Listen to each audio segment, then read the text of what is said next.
living man married a dead woman, and what happened next defies everything we know about life and death. People said she was gone, buried, but every night voices were heard from his room, two of them, a man and a woman. Can you imagine a marriage that began in a graveyard and never truly ended? What is a ghost marriage? And why do some say it's a ritual that binds more than just souls? Watch till the very end, because this story only gets darker. It's a question that lingers on the edge of folklore and real life, whispered in rural temples and smoky tea shops across Asia. Can you really marry a ghost? Not in a symbolic way, not just in storybooks or village gossip, but in a ritual witnessed by family, sealed by fire, with a bride who has already died. This is the story of Jianyu and Lifan. A story that begins as so many ghost stories do, with a loss, and ends in a place far beyond what most of us are ready to believe. Let me take you back to 1994. The air in rural Sichuan was thick. That summer, not just with heat, but with the scent of burning joss paper and wild ginger. In the village of Longxi, tucked between bamboo forests and mountain ridges, a young man named Jianyu had just turned 23. He worked at a modest car repair shop on the edge of town. Quiet and disciplined people liked Jianyu. He was polite, respectful, never one for idle talk. But those who paid attention noticed there was always something heavy behind his eyes. Not sadness, exactly, not grief, more like waiting. Jianyu had been engaged once, years earlier, to a girl named Lifan. They had grown up on the same road, just a few houses apart. She was sharp, beautiful, with a laugh like wind chimes, and a stare that could stop anyone in their tracks. The village still remembered how they'd run around barefoot as children, chasing fireflies, stealing guavas from the old temple garden. Their engagement had been arranged by both families, as was tradition, but unlike many arranged marriages, theirs had been full of genuine affection. You could see it in the way they looked at each other when they thought no one was watching. But in the winter of 1992, Lifan became ill. It started with fevers, then a cough that never seemed to stop. Doctors in town said it was pneumonia. Her mother, however, believed it was something else. You see, Lifan had wandered into the southern forest during Ghost Month, a time when the boundary between the living and dead is said to thin. Her family had warned her. Everyone knew you don't burn incense during that time without care. You don't walk near the old shrine after sundown. But Lifan had been curious, rebellious, always drawn to things she didn't fully understand. She returned from the woods different. Quieter, distracted, she would wake in the middle of the night, staring at nothing. And she began writing letters, dozens of them, always the same sentence, repeated over and over. I promised. I won't leave. No one ever knew who the letters were for. She died just after the new year, at only 20. Her funeral was held under heavy rain, the kind that feels like it's falling sideways. Jianyu never cried. He just stood beside her coffin, soaked, unmoving, lips pressed tightly shut. For a while life went on. Jianyu returned to the garage, ate meals with his parents, but he never courted anyone else, never smiled the way he used to. And then a year later, something changed. People in Longxi began to whisper.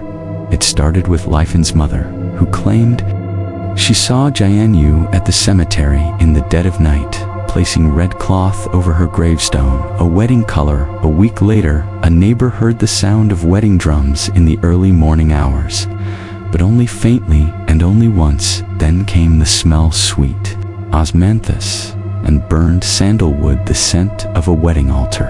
But no one in town was getting married. Old Mrs. Zhang, the midwife who lived near the edge of the village, said she saw red paper charms tied to the peach trees by Jianyu's home ghost. Wedding charms for protection or invitation. Then one night, Jianyu's parents invited a monk from Chongqing to perform a private ceremony in their courtyard. No one was allowed to watch, but a child snuck under the back fence and saw something. Strange, she said. There was a chair draped in red silk, but no one sitting in it still.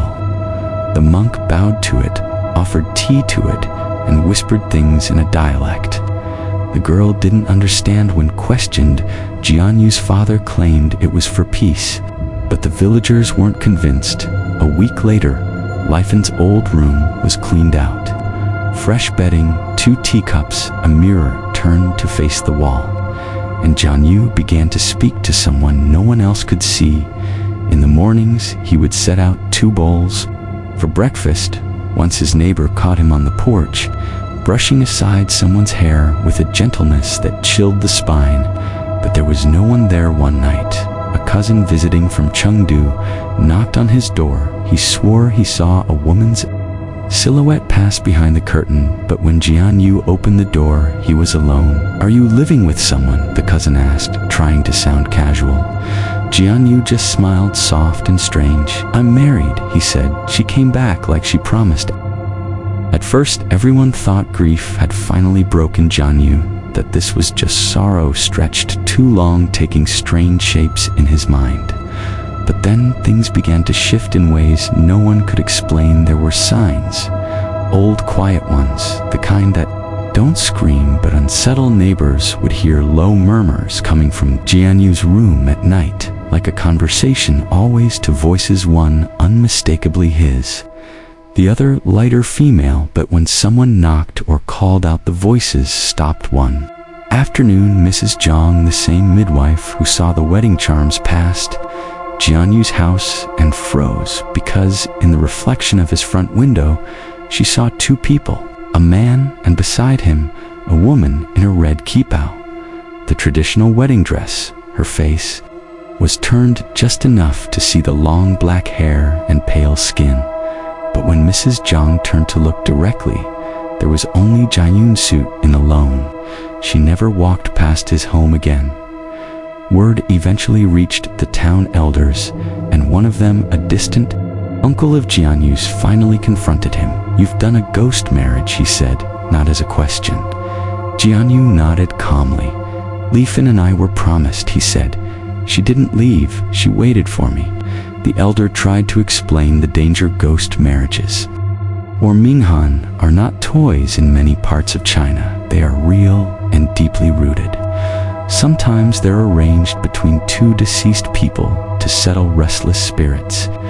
But when one party is still alive, it's different, riskier, unstable. You can't bind yourself to the dead, the elder warned. It invites imbalance. You give her permission to stay, but she's not meant to. But Jianyu only smiled. Not out of defiance, out of something deeper, a conviction that chilled the old man to his bones. "She's already here," Jianyu said. "We sleep side by side every night." After that, the village kept their distance. People whispered, but no one intervened, and for a while it seemed quiet. Jianyu lived peacefully in his modest home. He lit incense every morning, placed offerings on the altar. He walked to the garage, worked, returned always on time, always alone, or so it appeared. Until the accidents started. First, a stray dog was found dead near the steps of Lifen's old home, its eyes wide open, its mouth full of blood, no signs of attack. Then a little boy, no more than 6, went missing for 3 hours near Jianyu Street. When he was found trembling and pale under a tree, he only said one thing: "The lady told me not to talk." A merchant from another town who tried to court Jianyu's cousin, a bright unmarried girl, suffered a seizure the night he made a joke about ghost wives during dinner. His hands bent backward, his mouth foamed. He never remembered the incident. The villagers started avoiding the path by Jianyu's house. Children were told not to look in the windows. Pregnant women crossed the street entirely because something was growing there. Not just superstition, but atmosphere. The air felt heavier near his home. Incense wouldn't stay lit. Radios picked up static, and sometimes late at night the wind would carry the sound of soft weeping. Not loud, just enough to freeze the blood still. No one challenged Jianyu. He was quiet.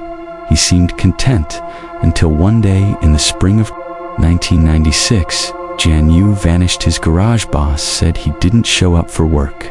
The door to his home was locked from the inside. His shoes were still by the door. A pot of tea sat cooling on the table, one cup half drunk, the other untouched, but Jianyu was nowhere to be found. They searched the village, the nearby woods, the riverbed. No trace, no note, no struggle, just one thing left behind.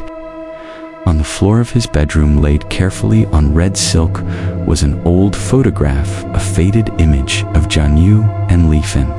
When they were still teenagers, her face was circled in charcoal, and beneath it, in ink that had smudged from the damp, were 5 words: she kept her promise forever. After Jianyu's disappearance, the village of Longxi was never quite the same.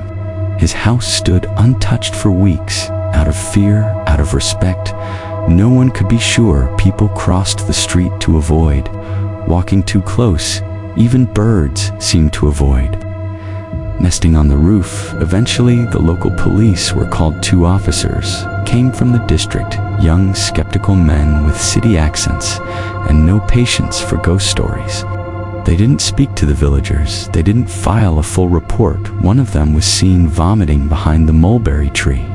The other had a strange mark on his neck, long, thin, almost like a burn. Later, unofficially, one of them told a clerk in the nearby station that something wasn't right inside the house, that there was a feeling heavy and suffocating. Just a moment, they both saw a woman behind them dressed in red, staring. After that, the house was sealed. Not by the police, but by the elders. They held a quiet ritual one night, just after the Qingming festival, and nailed red paper talismans to the door, one on each corner, one in the center. They poured salt across the threshold, whispered prayers to keep something inside. But what happened to Jianyu was never fully explained. There are theories, of course. Some say he lost himself to grief, that his obsession with the ghost marriage consumed him body and soul, that he wandered into the southern forest, the same one Lifan once entered, and was taken. Others believe he simply couldn't resist her call anymore, that he crossed a boundary none of us are meant to cross. But those who understand Minghan, those who know the old ways, they say Jianyu never left, that somewhere between the walls of that silent house he still walks. Vows are absolute. Till death do us part does not apply when death is only the beginning. And Lifan, some say she was never entirely gone, that whatever followed her back from the forest, that ghost month wasn't just sickness, that she'd made a deal, perhaps unknowingly, that something agreed to let her return, but only if she brought someone back in her place. A trade, a promise, a wedding sealed in blood and breath. Even now, the story lingers. The house in Longxi still stands, overgrown with moss and ivy, its red talismans faded and curling at the edges. Sometimes travelers pass through and hear music late at night, faint like wedding drums far away. Sometimes they see shadows behind the curtains. Once a tourist snapped a photo from across the street. Later, when they zoomed in, they saw 2 figures standing in the window, one with his hand on the glass, the other in a red kippao, her head tilted slightly, watching. And if you ask the oldest villagers, the ones who remember the scent of that vanished wedding, they'll say one thing, always in hushed tones: you can marry a ghost, but you can never divorce one. So if someone you loved whispered from the other side, "Wait for me," if they asked you to keep a promise long after they were buried, would you? Or would you learn, like Jianyu did, that some love stories aren't meant to end with happily ever after, but with a silence so deep it echoes across the veil between life and death? If tonight's story gave you chills, don't forget to like and subscribe for more. There are many more stories waiting to be told, and some of them, like this one, may already be closer than you think.